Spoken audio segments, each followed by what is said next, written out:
When I found out the villain was a merman who cried pearls, I fished the pregnancy test I'd thrown out of the trash. Then I went to the roof. So, how many do you mermen have at once? And do they eat fish food or formula? Declan, who had been in the middle of a dramatic suicide attempt, slipped and nearly plummeted from the 18th floor. I shook my head and sighed. You know what? Never mind. I'll just throw it in the ocean after it's born. Later, after the baby was born, Declan didn't even dare to sleep, terrified I'd take our child and release it into the wild.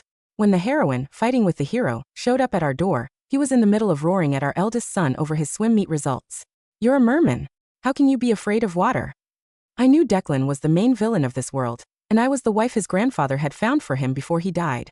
My mission was supposed to be to save him. But I was slacking off. Not only did I not save him, but I also doubled down on spending his money and taking over his bed. The system, watching his darkness value, remained stubbornly unchanged, had given up. The last time it appeared, it had left me with a cold parting shot. When the villain dies, I'll come get you. I'd been waiting for over half a year. Today was an auspicious day. The old almanac clearly stated, favorable for burials.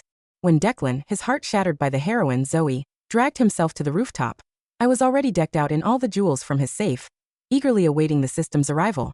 But when the system finally materialized, its first words were, "Host, why are you wearing the villain's tears?"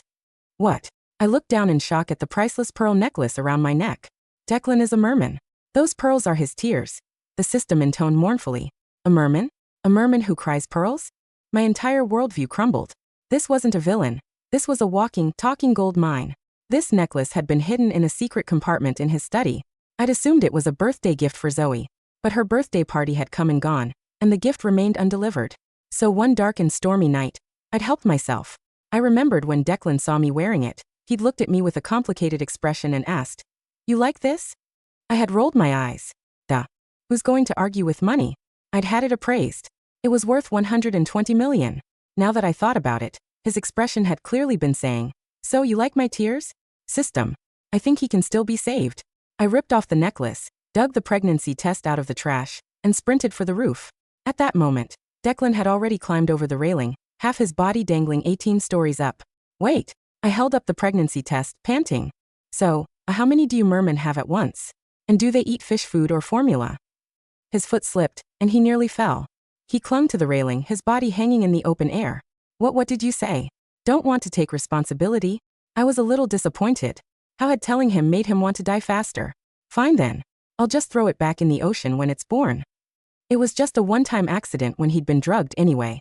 He probably didn't even remember. Before I could finish, a dark figure vaulted back over the railing and pinned me against the wall. You dare. A tidal wave of fury churned in his eyes. I secretly smiled, letting out a sigh of relief. Excellent. The gold mine was secure. After Declan came back from the roof, he wasn't himself. He settled me in the bedroom, then immediately locked himself in the study. I pressed my ear to the door and heard a frantic conversation. Calcium supplements during pregnancy, seaweed weight. Doctor, are you saying a human carrying a merman baby needs to soak in seawater every day? His voice suddenly rose. But she's pregnant. I was trying so hard not to laugh my stomach hurt. Who would have thought that the dark, ruthless villain would be on the phone, frantically consulting an obstetrician, his voice trembling. When the study door suddenly opened, I nearly fell into his arms. Declan quickly caught me by the waist, the heat of his palm searing through my clothes. He looked down at me, his gaze falling to my flat stomach, his Adam's apple bobbing. I'm hungry. I interrupted him, my tone righteous. I want your homemade seafood congee. Soon, the clattering of pots and pans came from the kitchen. The butler stood at the doorway, hesitating. Sir nearly burned down the kitchen the last time he cooked, he said. Oh, I replied.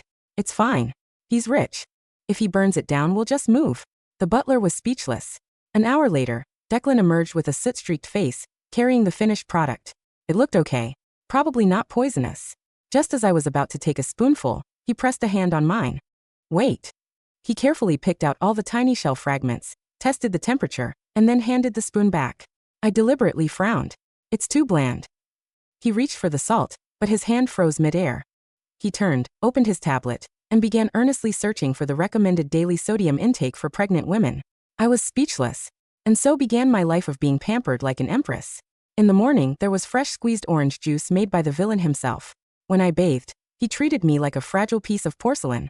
Even when I kicked him awake in the middle of the night with a leg cramp, he would gently massage it for me. One morning, I woke up groggily to find him measuring my waist with a soft tape measure, his expression as serious as if he were disarming a bomb. It's only been a month. What can you even tell? I teased him. The tips of his ears turned red, but he insisted on recording the data in his phone's memo app, under the title, Merman Cub Observation Diary. The best part was last week, when a business partner came to the office to see him. When security called for permission, Declan was on one knee, tying my shoelaces. Don't bother me with things like this in the future, he said coldly into the phone. My wife is napping. After hanging up, he even tucked the blanket around me. Right now, I was lounging on a rocking chair on the terrace, watching Declan build a swing set in the garden. The sunlight tinged the ends of his hair in amber gold. The scene was almost sweet. Suddenly, a notification from the system popped up. Warning. Villain's darkness value has dropped to 90%. Host. Its voice was laced with confusion. Are you sure this is the way to save him? I smiled, my hand stroking the pearl necklace at my throat. At least he doesn't want to die anymore, right? Declan finished the swing set. I wiggled my toes. Honey, my leg is cramping. He wiped his hands clean, knelt on one knee, and began to massage my leg. System. Nice. Honey, I want a pink pearl. A while ago, I had seen a pink pearl at an auction. It was beautiful. Unfortunately, the hero Caleb had bought it to appease Zoe. Cry for me, I said, casually picking up a bowl of grapes and holding it under his chin. Declan froze. He looked up, his deep-set, ocean-like eyes filled with disbelief. The color of the pearl depends on the merman's emotions. I don't care, I said, stroking my stomach. If you don't cry, I'm releasing all your cubs into the wild. His expression changed instantly. 3 minutes later, I was staring dumbfounded, as the formidable villain, feared by all, sat there with red-rimmed eyes, dropping pearls one by one. The pale pink pearls clattered into the bowl with a delightful sound. The system chimed. Villain's darkness value has dropped to 85%. I gleefully collected the pearls. This mission was too easy. At this rate, I was going to turn Declan into a simple-minded, pearl-crying merman. But just as I thought victory was in my grasp, Zoe arrived. She was wearing a simple white dress, her eyes red, standing at the gate of our villa like a rain-beaten white rose. Declan, please, you have to save my father. Her voice was choked with sobs. He's been taken. You're the only one who can find him. I stood in the doorway, a cold smile on my face. Go find Caleb. Zoe bit her lip, the tears falling faster. He doesn't have those kinds of connections. I paused, then it hit me. Right. The hero was always the sunny, righteous CEO, while the villain was dark, shadowy, and ruthless. So, when the world needed dirty work done, the first person the heroine thought of was always the one with blood on his hands, Declan. I glanced back at him, standing on the landing of the stairs. He was just standing there, his expression unreadable, still holding the slipper I had just kicked off. A sudden wave of anger washed over me. You're not going. Zoe bit her lip, her tears threatening to fall. If Avery says no, then I guess that's it. She turned, the hem of her dress creating a pitiful arc. Just as she was about to leave, Declan spoke. Wait. I watched as he knelt down, gently put the slipper back on my foot, and even adjusted its position.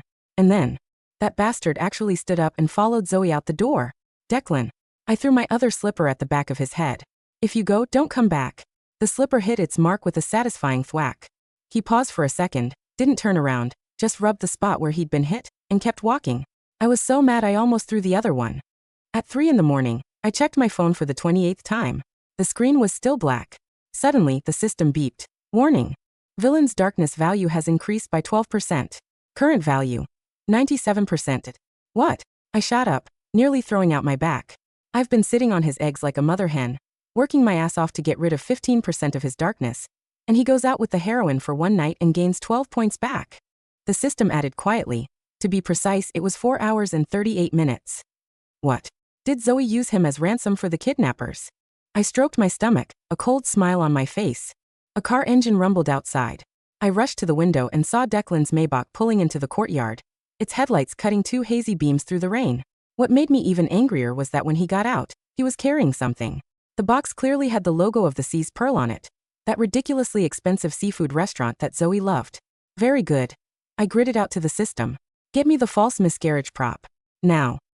The system's code nearly scrambled in panic. Ho ho host, calm down. Merman cubs are very resilient. That prop costs 5,000 points. Do I look like I care about points? The reason I was slacking off in this world was because the points I'd earned from previous missions were more than enough for me to retire. When Declan gently pushed open the bedroom door, he found me curled up on the bed, my face pale, clutching my stomach. Avery? The food container in his hand clattered to the floor, salmon sashimi scattering everywhere. I weakly looked up and saw a clear handprint on his left cheek.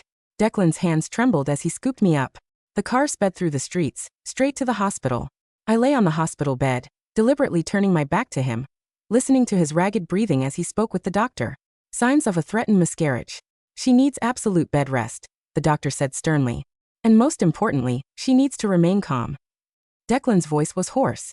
She and the baby. They're stable for now, but any more stress, and it's hard to say. Young master, a human body is not ideal for carrying merman offspring. The first 3 months are especially dangerous. If this continues, I'm afraid the child. The sound of the hospital room door closing, then a dull thud, like knees hitting the floor hard. I lay in the hospital bed, listening to the silence that followed the heavy thud of Declan's knees hitting the floor. Avery, his voice cracked, muffled as if his face was buried in the sheets near my legs. I was wrong. I shouldn't have gone. I didn't turn around. I kept staring at the white wall, my hand resting protectively over my stomach. Why is there a handprint on your face? I asked, my voice devoid of emotion. Declan froze. Zoe did it. Oh. I let out a cold, hollow laugh. A lover's quarrel? Did you not comfort her enough? Did she think the sashimi wasn't fresh? No. Declan scrambled up, panic lacing his tone. He rushed to the other side of the bed, so I had to look at him. His eyes were red, terrifyingly red. And I saw the telltale shimmer of scales forming along his jawline. He was losing control of his human form. She slapped me because I presented her father's gambling debt receipt to the kidnappers instead of paying it off. Declan explained rapidly, the words tumbling out. I negotiated the ransom down from $50 million to $500 and a coupon for a car wash. Zoe was displeased. I blinked. $500? He's not worth more than that, Declan said with ruthless villain logic. And the sashimi, that was for you. The restaurant is next to the warehouse where they were holding him. You said you craved salmon yesterday. I looked at the handprint on his face again. And you just stood there and let her slap you? Declan looked down, his eyelashes trembling. I was holding the takeout box. If I dodged, the salmon would have fallen. Silence stretched between us. My heart, which I had hardened into stone, developed a crack. This idiot. This absolute colossal idiot. He took a slap from the heroine of the world, because he was protecting my midnight snack. System, I whispered in my head. Is he telling the truth? The system sounded exhausted. Host, his darkness value just dropped 5% because he thinks you hate him. He is currently debating whether drowning the entire city would make you happy or sad. Please comfort him. I sighed, finally rolling over to face him. My stomach hurts. Declan's face went pale. I'll call the doctor. No, I grabbed his hand. His skin was unnaturally cool, soothing against my feverish palm. I'm hungry. And you dropped my salmon. I'll buy the restaurant, he said instantly. I'll have the chef come here. I don't want the chef. I want you to peel grapes for me. I paused, looking at his red eyes. And I want blue pearls this time. They match my eyes. Declan stared at me, his chest heaving. Slowly, he realized I wasn't leaving him. He buried his face in my palm, and I felt the wetness. Clink, clink. 2 mesmerizing, deep blue pearls rolled onto the hospital sheets. Okay, he whispered. Blue ones. The pregnancy progressed in ways that defied medical science and common sense. By the 4th month, Declan had transformed our master bathroom. The bathtub was gone, replaced by a massive, custom-built tank filled with filtered seawater that circulated directly from the ocean. Is this necessary? I asked, staring at the artificial coral reef he was installing. The doctor said you need minerals, Declan said, standing waist deep in the water. He was shirtless, and for the first time, I saw his true form partially revealed. Below the waist, where his legs should be, the water shimmered. Occasionally, I caught a glimpse of a powerful, obsidian tail with streaks of silver. It was terrifyingly beautiful. The doctor meant calcium tablets, Declan. Not living like a koi fish. I read on the forums, he insisted. What forums? Hot Dads of Atlantis. He didn't answer, but his ears turned pink. My cravings shifted from food to sensations. I needed to be submerged. The gravity of the land felt heavy on my bones. So every night, I floated in the tank, Declan swimming silently beside me, his tail generating gentle currents to massage my aching back. One night, as I floated, I felt a strange flutter in my stomach. Not a kick. A swish. Declan, I whispered. He was there instantly, surfacing silently. What is it? Cramp. No. The baby. I think it just did a barrel roll. Declan placed his large hand on my belly. His eyes widened. A low, vibrating purr started in his chest. A sound I couldn't hear, but could feel resonating through the water. He's strong, Declan murmured, a look of pure, terrifying adoration on his face. He will be an apex predator. He better be an accountant, I muttered. I'm not dealing with two of you. The peace was shattered, naturally, by the plot. Zoe and Caleb sent an invitation. It was their engagement party. In the original novel, this was where the villain would storm in, kidnap Zoe, and drag the plot into a chaotic mess. Burn it, Declan said, throwing the gold-leafed invitation into the trash. No. I fished it out. We're going. Why? He frowned, his darkness value flickering. I don't like Caleb. He smells like cheap cologne and hypocrisy. Because I patted my belly, which was now showing a distinct bump. I need to establish dominance. And the buffet at the Grand Hotel is excellent. Also, the system had warned me that if Zoe's plotline didn't get some resolution, the world might destabilize. I needed to go there and officially shatter her main character halo. The engagement party was lavish, filled with the city's elite. When Declan and I walked in, the room went quiet. Declan was wearing a black tuxedo that fit him like a second skin, his hair slicked back, looking every inch the terrifying corporate overlord. I was on his arm, wearing a dress that shimmered like fish scales, and around my neck hung the necklace, the one made of his pink pearls, regret, and the new blue one's, relief. Zoe stood by the champagne tower, looking fragile and beautiful. Caleb was by her side, looking heroic but slightly tired. When Zoe saw us, her eyes went straight to the necklace. Declan, she approached us, ignoring me entirely. I didn't think you'd come. After everything. She glanced at the pearls. Are those my wife's jewelry? Declan cut her off, his voice cold. Do you need something, Miss Zoe? I believe I already paid your father's debts. Unless he's managed to lose another kidney in Vegas. The crowd murmured. Zoe turned pale. Declan, how can you be so cruel? Caleb stepped forward, puffing out his chest. Zoe has been worried about you. She knows you're trapped in this arranged marriage. He looked at me with pity. Avery, you don't have to stay with him. We know about his temper. I laughed. I couldn't help it. I laughed until I had to lean on Declan for support. Trapped. I wiped a tear from my eye. Honey, look at this necklace.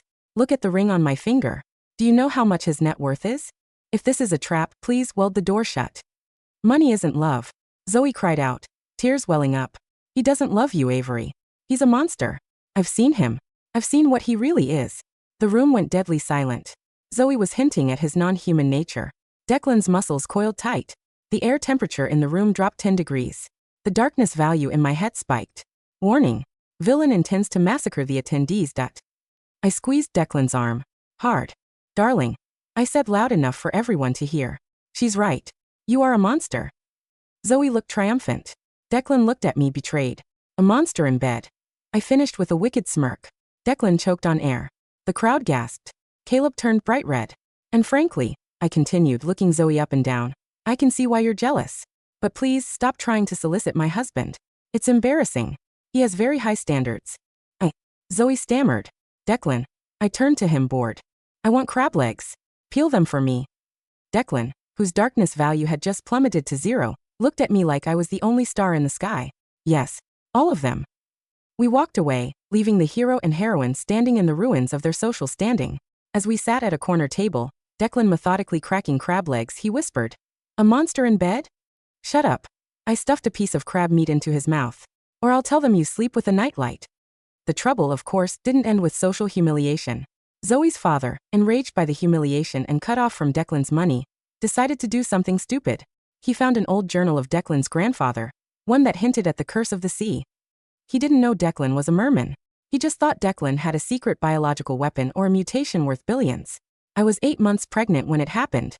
I was in the nursery, folding tiny onesies that had holes cut out for a tail, just in case, Declan had argued. When the power went out, security in the villa was top tier, but betrayal always comes from the inside. The new maid, one I hadn't vetted because I was too busy eating pickles dipped in peanut butter, opened the back gate. Men in masks stormed in. I wasn't scared for myself. I had a taser in my nightstand. But I was heavy, slow, and my water broke. Literally. It wasn't a trickle. It was a splash. A gush of fluid that smelled like the deep ocean. Pain ripped through me. System. I screamed mentally. Help. Host. The villain is currently in a meeting 30 minutes away. I have activated the emergency beacon. One of the men grabbed my arm. Let's go, lady. Your husband will pay a lot for. Crash. The floor-to-ceiling window of the nursery didn't just break, it exploded inward. Rain and glass swirled into the room. But it wasn't the wind. A figure stood there. No, not stood. He crouched, his silhouette monstrous in the lightning flashes. His tuxedo was ripped, revealing scales that armored his chest and arms. His eyes were glowing a radioactive violet. Declan, I gasped, doubling over as another contraction hit. The kidnapper pointed a gun at him. Stay back. I'll shoot her. Declan didn't speak. He opened his mouth, and a sound came out, not a roar, but a frequency. A high-pitched, oscillating screech that shattered the remaining glass in the room. The kidnappers dropped their weapons, clutching their ears, blood leaking from their noses. They collapsed unconscious or dead, I couldn't tell. Declan moved. He was a blur of violence. But when he reached me, his touch was featherlight. Avery. His voice was distorted, sounding like two voices speaking at once. I'm here. I think. I gritted my teeth. I think the egg is coming. It's a baby, he corrected automatically, panic bleeding into his monster voice. We have to get you to the water. The hospital. No time. The water. He scooped me up. He didn't run to the car. He ran to the bathroom, to the massive tank he had built. He lowered me into the warm, salt water. The relief was instantaneous. The gravity vanished. My body relaxed. Declan jumped in with me. His legs fused, shifting into that massive obsidian tail. He wrapped it around me, anchoring me. Breathe, he commanded, his forehead against mine. Look at me. Ignore the pain. Look at my eyes. They're glowing. I panted. It's creepy. Focus on the creepy, he said. The delivery was chaotic. The system was screaming instructions from a midwifery textbook it had just downloaded. Declan was roaring at invisible threats. And then silence, followed by a small bubbly cry. I looked down. In Declan's arms was a baby. A very human-looking baby boy with a tuft of black hair and tiny, translucent fins on his ears. And instead of legs, a small chubby tail that shimmered like a pearl. He has a tail, I whispered, exhausted. It will turn into legs when he's dry, Declan said, his voice trembling with awe. He looked at the baby, then at me. And then he started crying. But these weren't pearls. They were just tears. Clear, salty water that dissolved into the tank. Why aren't they pearls? I asked weakly. I'm losing money here. Declan laughed, a wet choke sound. Because I'm not sad. And I'm not overwhelmed. I'm just happy. Pearls are for excess emotion. This is just right. The system chimed. Villain's darkness value. 0%. Mission complete. Wait, the system added. Host, look at the baby's hand. I looked. The baby was clutching something tightly in his tiny fist. He opened his hand. A single tiny golden pearl rolled out. I gasped. Gold. Golden pearls, Declan whispered, staring at his son. Legend says only the royalty of the deep cry gold. It means pure joy. I looked at the baby. I looked at the gold pearl. Declan, I said seriously. We need to have 10 more. Epilogue, the tides change. 3 years later. The villa had been renovated. The pool was now a saltwater lagoon. I sat on the deck, sipping a mojito. Zoe and Caleb had moved to another city after Zoe's father went to prison for attempted kidnapping. The plot had healed itself, moving on to new protagonists, leaving us in peace. Mama. A toddler toddled toward me. He had human legs right now, wearing tiny swim trunks. He tripped, fell, and immediately started to wail. Oh no, I said, but I didn't move. Declan swooped in. He picked up our son Leo. It's okay, buddy, Declan soothed him. Don't cry. I want ice cream. Leo sobbed. Plink. A tiny golden pearl dropped from Leo's eye. I immediately held out a velvet pouch. Keep going, sweetie. Let it all out. Mama needs a new yacht. Avery, Declan scolded, though he was smiling. He wiped Leo's face. Don't monetize our son. I'm securing his future, I argued, taking the pearl. Declan sat down beside me, pulling Leo onto his lap. The sun was setting, casting an orange glow over the water. Declan looked human, no scales, no glowing eyes, but he still had that otherworldly stillness about him. The system came back today, I said casually. Declan stiffened. What? Is it taking you away? No. I leaned my head on his shoulder. It asked if I wanted to go to a new world. A sci-fi setting. High stakes, handsome alien villain. Declan's arm tightened around me. And I told it to get lost, I said. I have a fish tank to clean.